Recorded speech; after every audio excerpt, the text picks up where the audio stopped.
So the insanity of the Democratic National Convention continues. Uh, Day one is the speeches are about to start, and in maybe about an hour.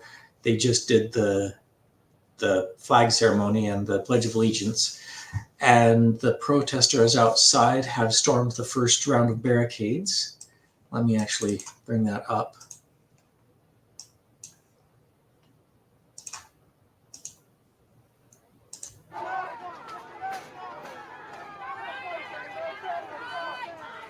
There's a protester trying to open up that next gate over.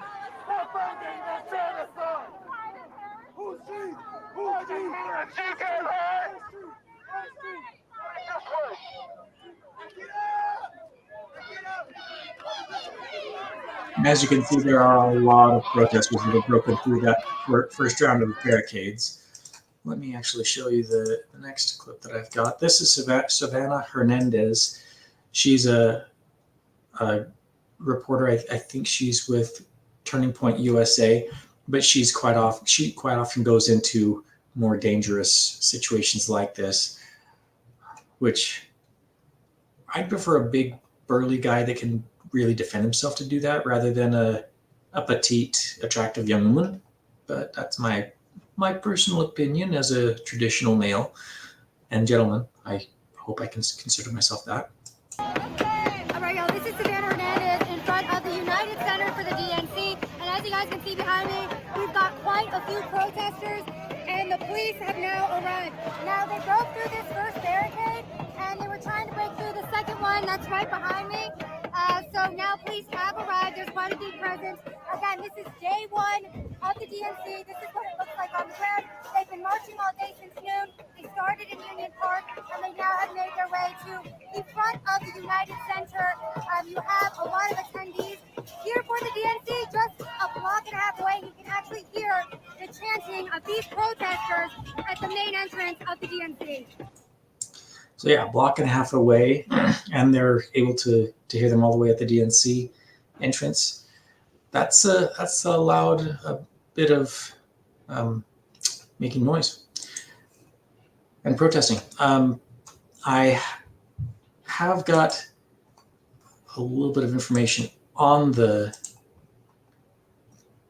camp or the convention, and let me bring that up. So a full schedule of speakers has not been announced yet. Actors Kerry Washington, Tony Goldwyn, Mindy Kaling, and Ana Navarro will be the hosts for the DNC. Goldwyn will be the host for Monday night, Navarro for Tuesday, Kaling for Wednesday, and Washington for Thursday, the night that Harris actually accepts the nomination. If you don't know who Mindy Kaling is, she is the woman that single-handedly ruined Scooby-Doo. Yay! Yeah, she was given the opportunity to create a new Scooby-Doo spin-off, kind of a prequel to Scooby-Doo, which was focused on Velma. Velma was a fun character that everybody seems to like. She was a little bit nerdy, a little bit pudgy, had some glasses, but she was smart and she was a great part of the team. She was able to figure things out. Now she's Indian, and she's snarky and rude and very woke, and she's sometimes a lesbian, sometimes not. I've never watched the show. I've just watched reactions to the show, and that is enough for me. The clips that were shown, gross, and it really made me sad for Scooby-Doo. And they put it in season 2, Scrappy-Doo was some weird maniac that killed people. Anyway, so far, we know the DNC will feature speakers like President Biden, which I'm pretty sure he's speaking tonight,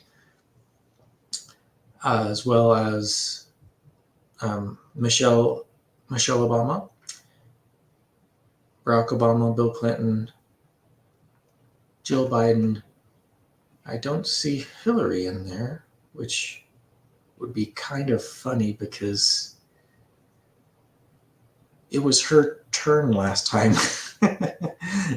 And then Kamala Harris and Tim Walz will also deliver their acceptance speeches after being selected and crowned as the presidential and vice presidential nominee for the DNC. I can't say they won it because they didn't get one single vote from the populace. They were selected and confirmed via a private selection option after they cooed President Biden out. And that's a whole different story all on its own. One that is actually pretty interesting because Nancy Pelosi kind of let that slip on a talk show that she was on earlier, where she mentioned that she made a phone call telling Joe that he was out. And there's also been some stories about Obama being part of that as well. So Biden was cooed out, that he was threatened with either they will 25th Amendment him or he steps down as the nominee, which is kind of crazy. And at this point, he's not even the president. It seems.